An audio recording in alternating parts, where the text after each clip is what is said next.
কি অবস্থা মনা? কন্টেন্ট ক্রিয়েটর আরজ ফাহিম নাকি আটক?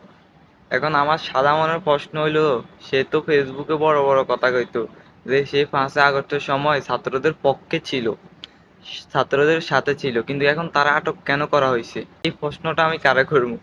সে ফেসবুকে অনেক পোস্ট করতো, সে 5ই আগস্টের সময় ছাত্রদের পক্ষে ছিল, ছাত্রদের সাথে ছিল, কিন্তু এখন তারা আটক কেন করা হয়েছে, কি কারণে করা হয়েছে?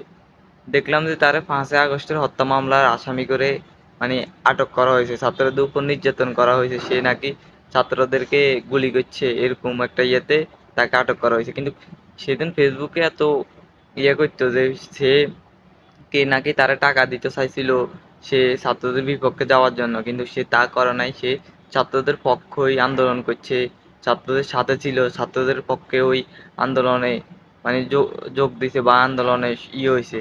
এখন তারে কেন গ্রেপ্তার করা হইলো? আমার সাদা মনের প্রশ্ন হইলো যে সে ছাত্রদের পক্ষ হয়েও গ্রেপ্তার হয়েছে, নাকি সঙ্গ থাকলে সঙ্গী, না থাকলে জঙ্গি ওই অবস্থায়?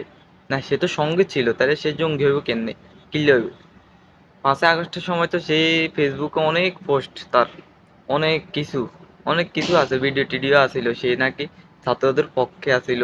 আবার ওই তার নাম এই নাম কি জানি, তৈজুদ্দিন আফ্রিদি তাকে মানে টাকা দিয়ে ছাত্রদের বিপক্ষে যাওয়ার জন্য টাকা মাকা হাইজে ওরকম অনেক কিছু তার মানে ফেসবুক লাইভে অনেক কিছু করছে, কিন্তু ছাত্রদের পক্ষে থাইও এভাবে আটক হয়ে গেল।